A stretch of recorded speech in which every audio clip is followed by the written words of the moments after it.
Okay, looks like we've started. Okay, welcome everyone to our Ani Maamin share. Always a pleasure to see you guys. So thank you very much for having me. So we have been we've started already last week, I believe, on the fifth Ikka, which is to Hashem and Hashem alone we channel our hearts and minds. Um, the first sort of chapter for section of this chapter that we were focused on, we were introduced to the concept that not only is it enough just to believe that there is one God, but also that there's nothing else. Ein Oid Milvado. There's nothing other than Hashem. There's only Hashem only Hashem is the creator, and only Hashem is it fitting for us to daven to. And we saw that there was this sort of concept of a hybrid sort of theism, a hybrid monotheism. That yes, of course, we believe in one God, but there are intermediaries and there are other sort of there's a certain duality over here. So we're going to go into a lot more of that this week over here. So we're starting on page 120, which is entitled Paying Homage to the Assistants. So how could the Jews think that they could simultaneously serve both Hashem and other deities, which is what we saw last week, that they actually set up an avodah zarah. They set up an idolatrous form inside the Beis Hamikdash, right inside the temple. So how could it be that we could simultaneously serve both Hashem and other deities? So the Rambam writes that the first people to stray after avodah zarah didn't actually intend to create a new belief system at all. Rather, they felt that in deference to HaKadosh Baruch Hu, the recognized supreme force, it would be appropriate to accord honor to his assistants as well. Obviously, showing respect to cabinet members bespeaks an admiration for the president himself.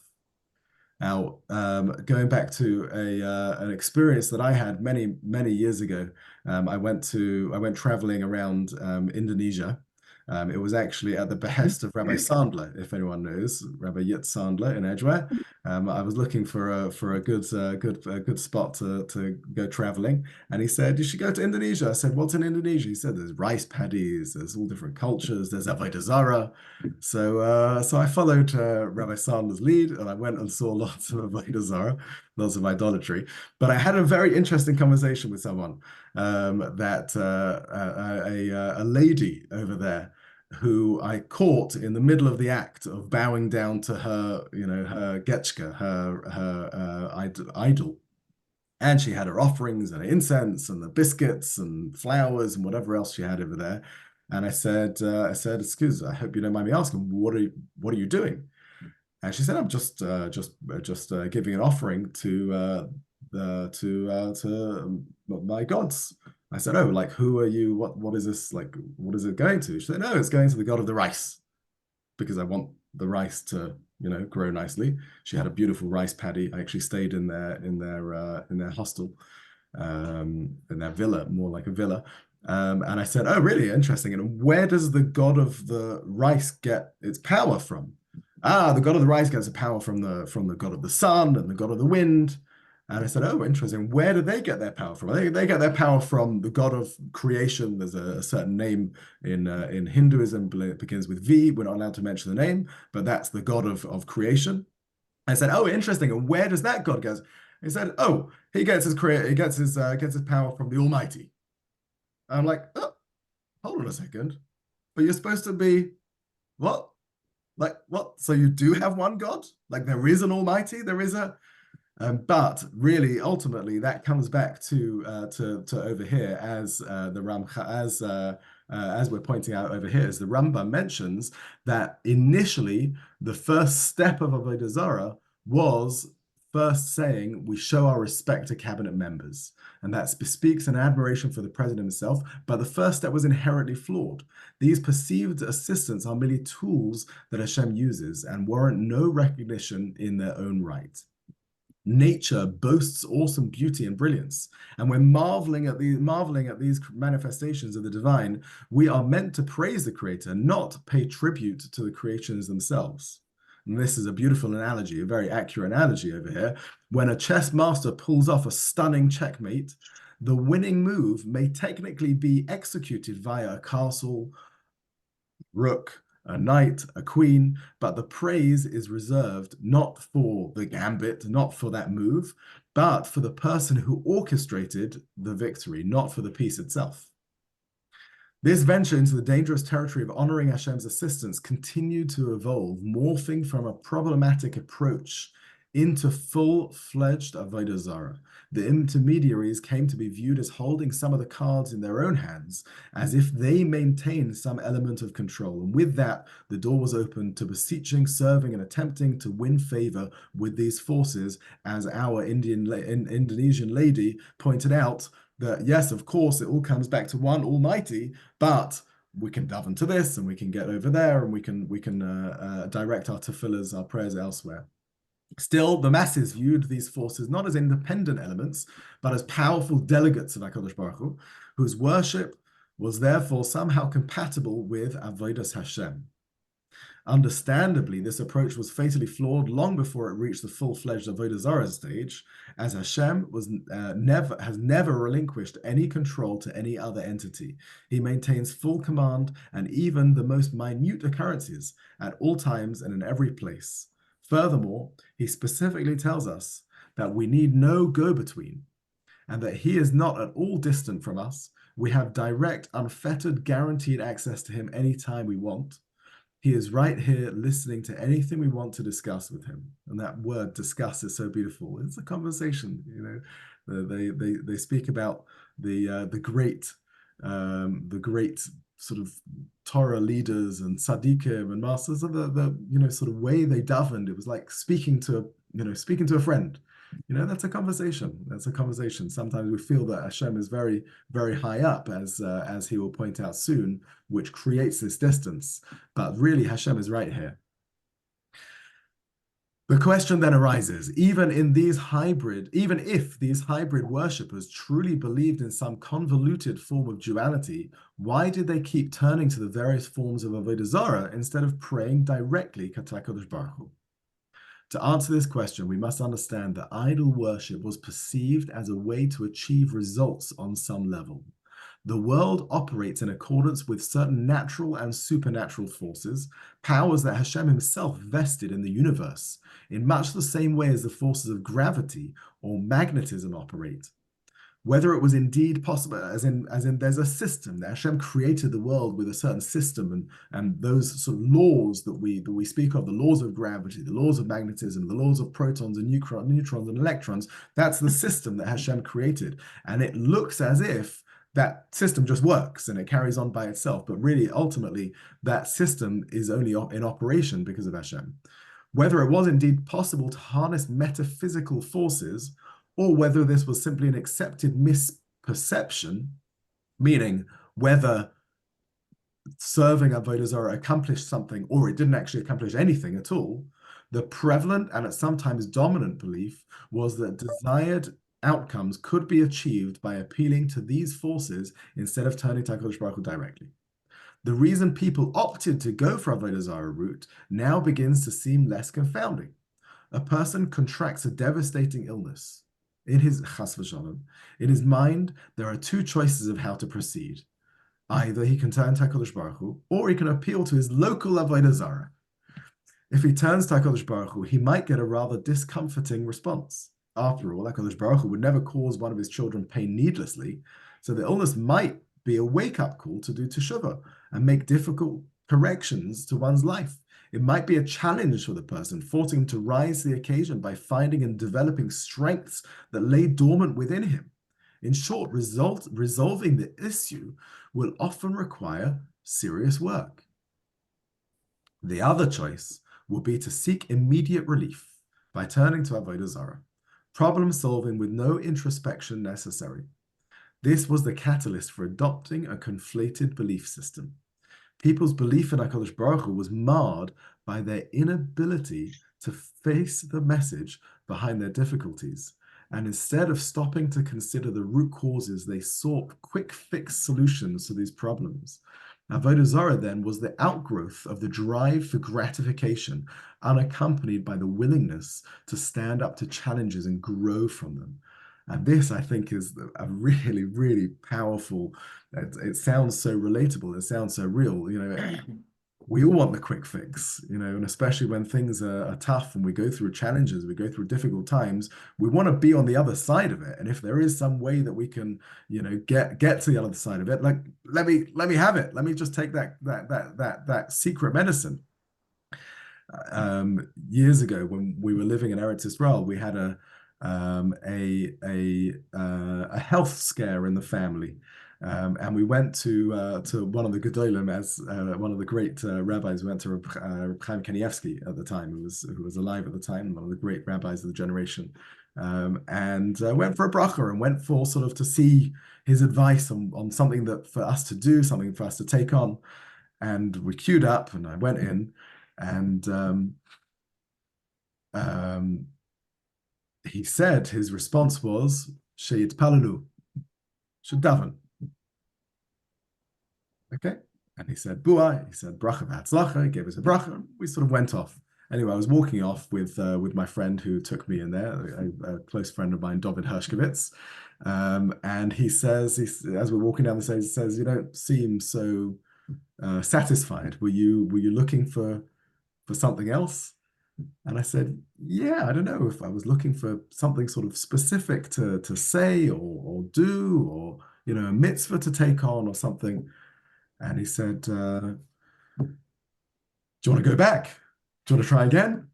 And I said, okay, fine, let's do it. I didn't realize that was a thing, but he had the chutzpah to do that. So we went back up the stairs and we went back in. We queued up again a little bit and went back in. And Reb Chaim Kanievsky turned to us again as we came in for the second time, and he said, was looking for something specific and thing. And he said, I already told you, Sheyit Palalu, you should daven. And it hit me. It hit me that really what I was looking for was, I was looking for my little avodah zarah. I was looking for my little quick fix, my little get out, clause. But really, the answer and response is you got to dig deep. The answer is Sheyit Palalu. You got to daven. You've actually got to access something, some part of your heart, some part of your soul, where you can actually connect to something, not for this quick fix, but something deep.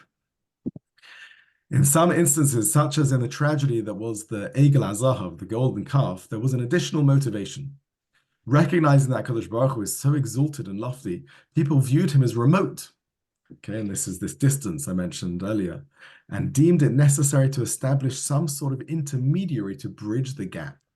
By way of analogy, imagine that you need to meet with the CEO of a company to swing a deal. But since gaining access to him is tough, you approach a company representative who is lower on the chain of command, yet has access to the CEO. You send this representative a gift here and there, cultivate a relationship with him, and hope that this backdoor approach will garner you the meeting you covet. This strategy might work in the business world, but vis-a-vis Hashem, it's categorically wrong. He's not far. He informs us clearly and emphatically that he is always close to us. Karov Hashem l'chol kairov. Hashem is close to all who call upon him, and is waiting to hear from us. While an outsider or even an employee might need to devise strategies to gain an audience with the boss, his children can barge right in. And a child who turns to others to gain access to his father simply doesn't understand what a relationship with one's loving parent is all about. So, how does this affect my daily life? All this discussion of worshipping idols might seem wholly arcane and irrelevant to modern times, but these concepts are actually very, very relevant to us. Yeah, not just for us that are touring and traveling around Indonesia, but us in our everyday life. Often people encounter difficult or painful situations, illness, death, unemployment, Rahman al-Islam, and so on. In addition to davening for a Yeshua, a sincere Jew also seeks brachas from Gedolim, They go to Reb Chaim Kanievsky, they perform mitzvahs as a merit for salvation, and travel to the grave site of tzaddikim or other holy sites to give his tefillahs at added potency. Yet while these interventions are certainly noble, we must understand clearly that nothing and no one other than HaKadosh Baruch Hu himself holds any capability to alter a situation. He maintains full and absolute control and has never relinquished any of it. Nothing and no one can force his hand. The traditional strategies that we employ in times of misfortune can, if utilized properly, bolster our case, adding reasons for HaKadosh Baruch Hu to ameliorate whatever issue we're facing, yet they are nothing more than advocates standing on the sidelines. Ultimately, it's all about you and him. Sheyit Palalu. Daven, open, dig deep. There are divergent approaches in halacha as to how and whether requests may be made of non-physical entities such as malachim and departed neshamas, but all agree that the supplicant must always know clearly that his petitions are addressed to Hashem alone. Moreover, people in distress will often embrace all sorts of omens, segulas, or random acts that can ostensibly help bring about a cure or remedy. Truthfully, there is a time and place for segulas, and there is a merit in many of the other wonderful practices that are out there. A segula, by the way, is like a sort of significant superstitious omen, not superstitious as a sort of fickle, shallow word, but superstitious as in something deep that has sort of spiritual ramifications. But again, it's a deed, it's an act. It doesn't require one to dig deep. When and if properly sourced, these are Torah approved and at times recommended. Oftentimes, however, they can cloud our perspective. We become convinced that the segula alone is the perfect salve for what ails us. I have a problem, I perform a segula, and presto, problem solved.